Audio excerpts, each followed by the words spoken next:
Hello students, today we are again going to consider the topic permutations in this chapter, permutations and combinations, and go further into more results and more concepts of permutations. Now in our previous video we had discussed that permutation is simply an arrangement,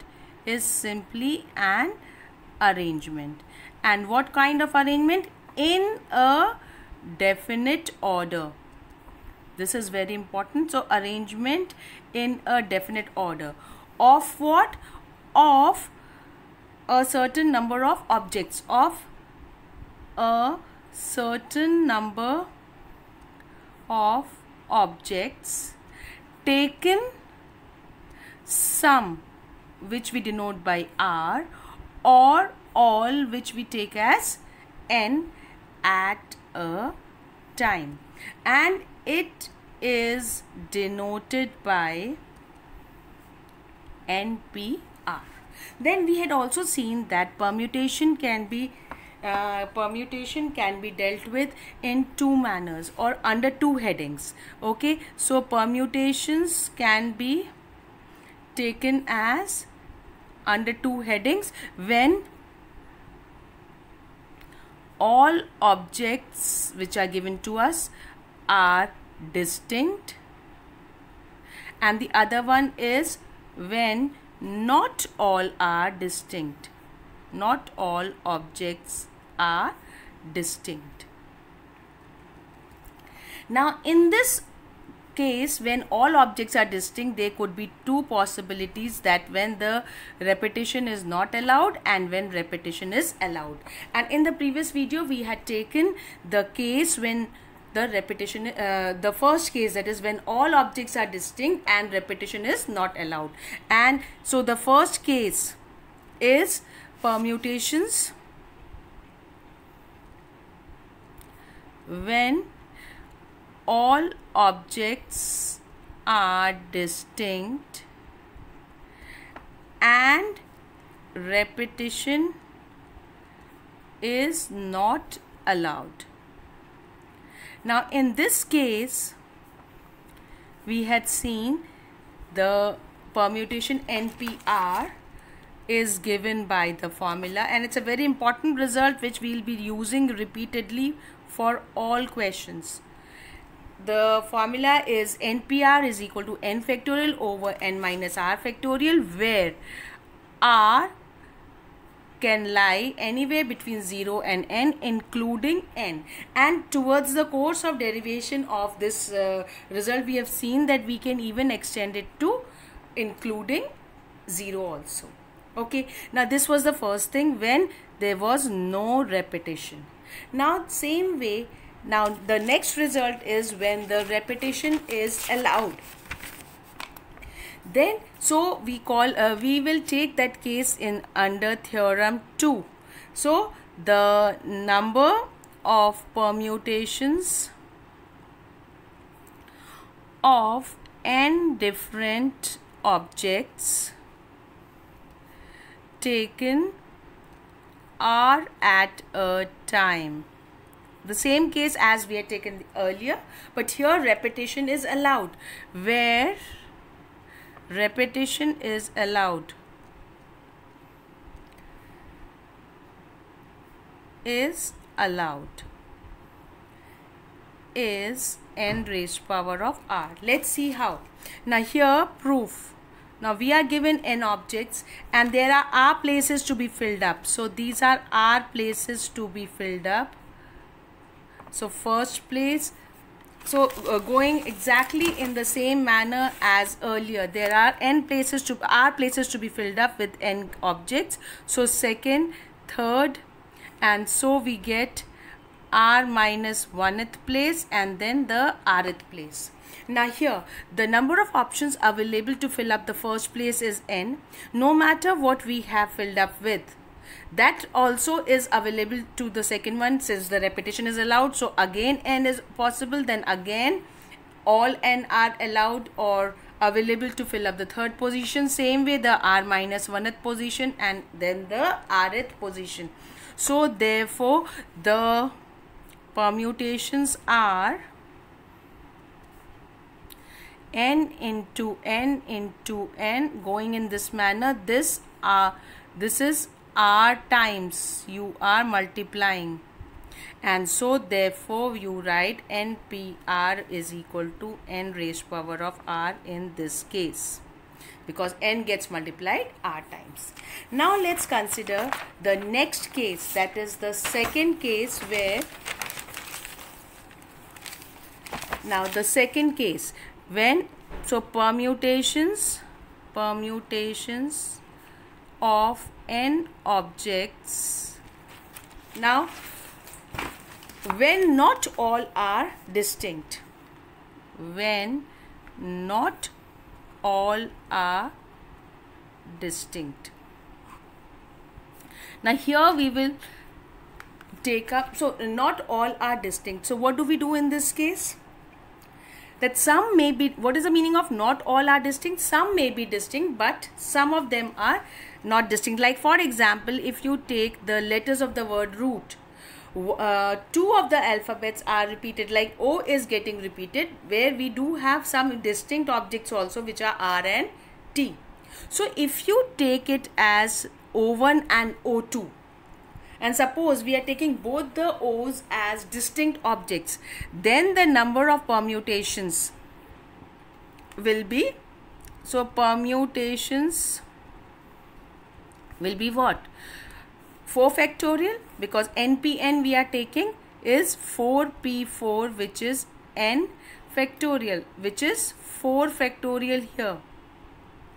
Okay, so we can have 4 factorial permutations for this root, because we are making all 4 letter words. Or you can write 4, there are 4 places to be filled up, which you have 4 options, then 3, then 2, then 1, which is 4 into 3 into 2 into 1, which is 4 factorial. But suppose out of them there will be some words which have O and O in different positions. So OR, O2, O1T is the same as R, O1, O2T. Or you can say that both the O's can be arranged into amongst themselves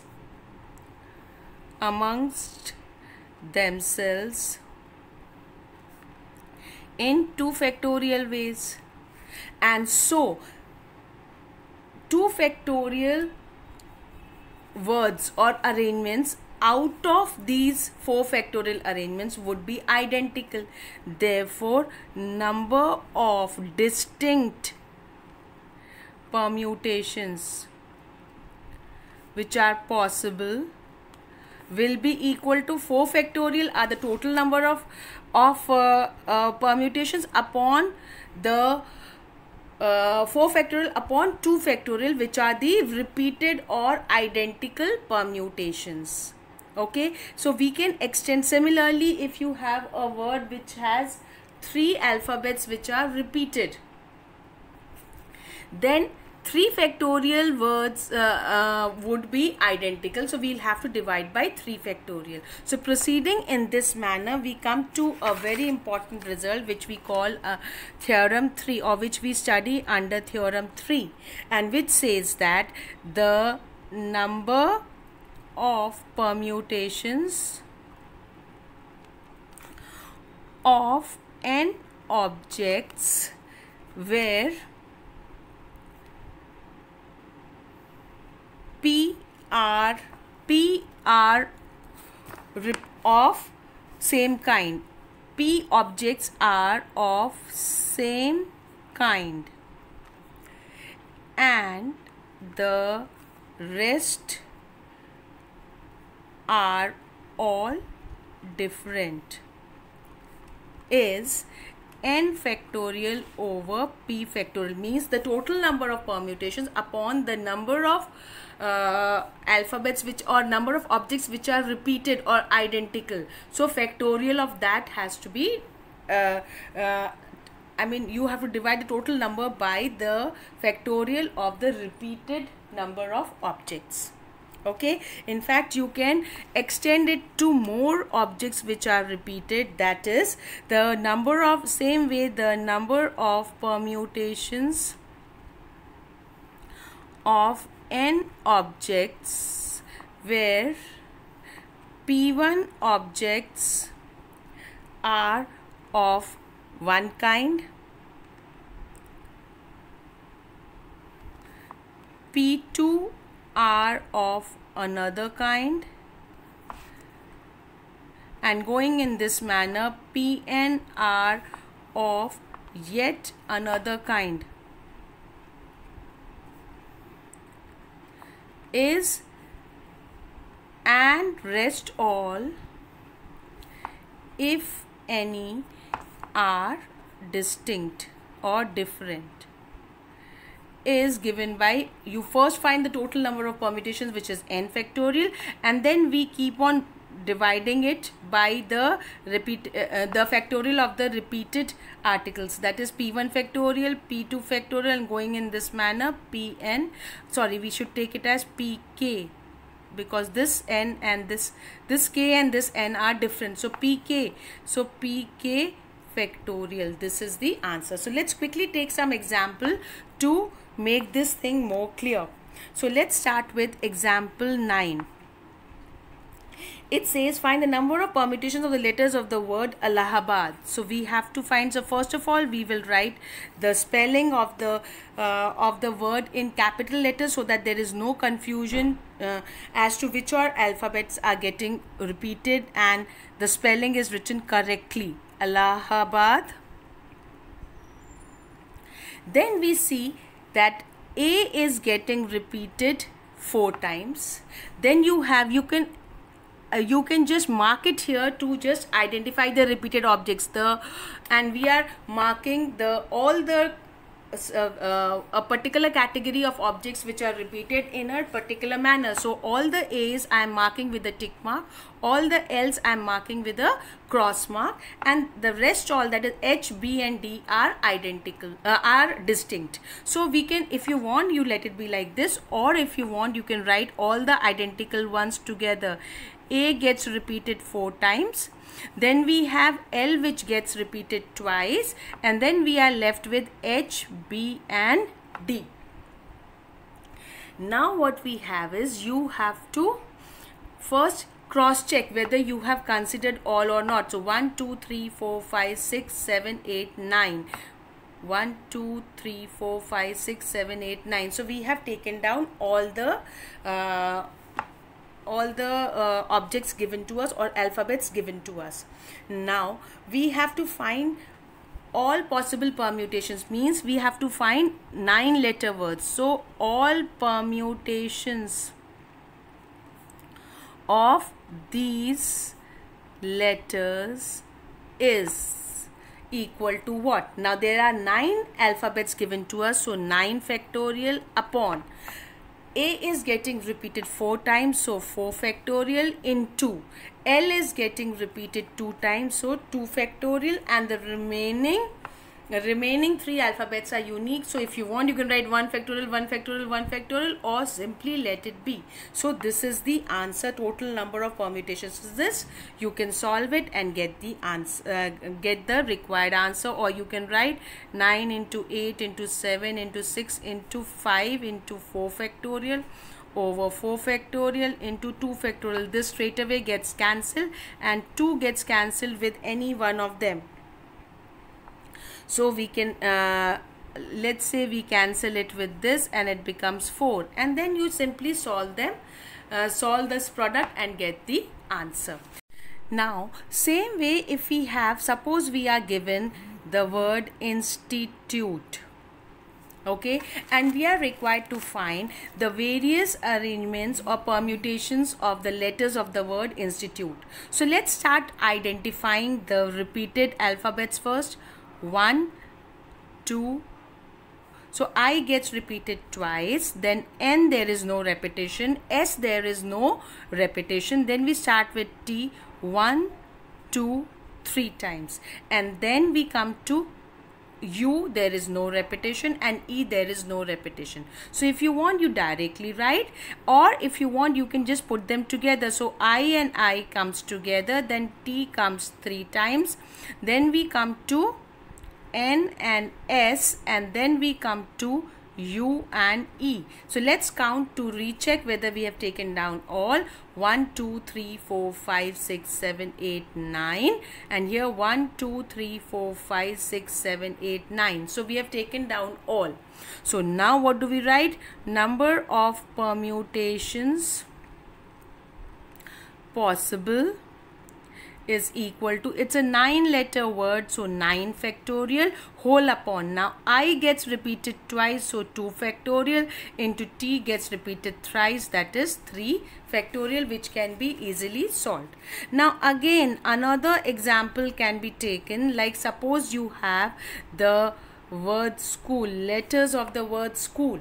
1 2 3 4 5 6, it's a 6-letter word, so number of permutations possible is, now you could have 1 2 3 4 5 6 factorial upon, there are 2 repetitions, so 2 factorial. Now similarly, if you have an example of the word Monday, okay, and we have to write the number of permutations of these 6 alphabets taken all at a time. So there could be 2 cases, let's say taken all at a time, or the question could be framed as possible 6-letter words. And then second part could be 3-letter words, or the number of permutations possible taking 3 at a time. So A part is what? Now you will write it is 6p6, so directly it is 6 factorial. This is one way of writing. Or if you are comfortable using the, now note here that all are distinct. So if you are comfortable doing it, it's basically, permutation is nothing but the same concept as fundamental principle of counting.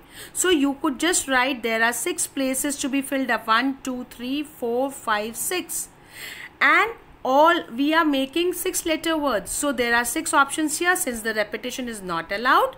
So 5 options here, 4 here, 3 here, 2 here, and 1 here, which amounts to 6 factorial. So the same result we would get using fundamental principle of counting or using the formula for permutations. Now similarly, if you have to form 4-letter words, sorry, 3-letter words, now here you could write, you out of 6, you are, since all are distinct, so you will directly use that formula.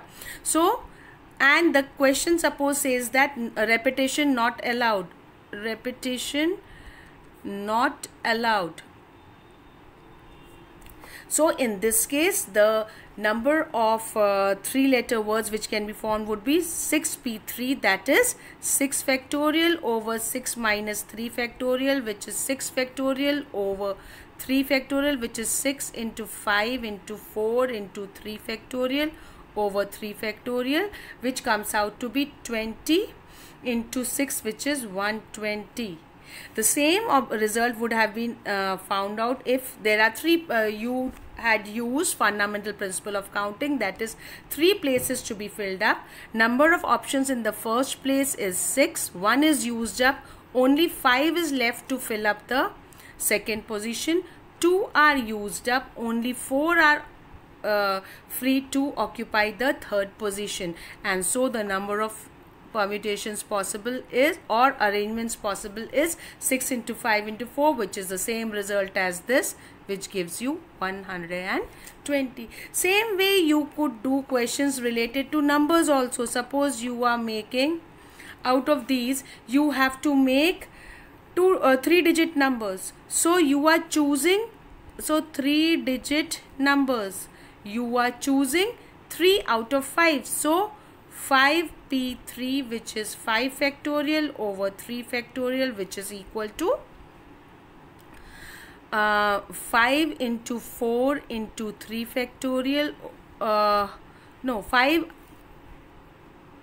minus 3 factorial, which is 5 factorial over 2 factorial, and so here you get this, which gives you 5 into 4 into 3, which amounts to 20 into 3, which is 60.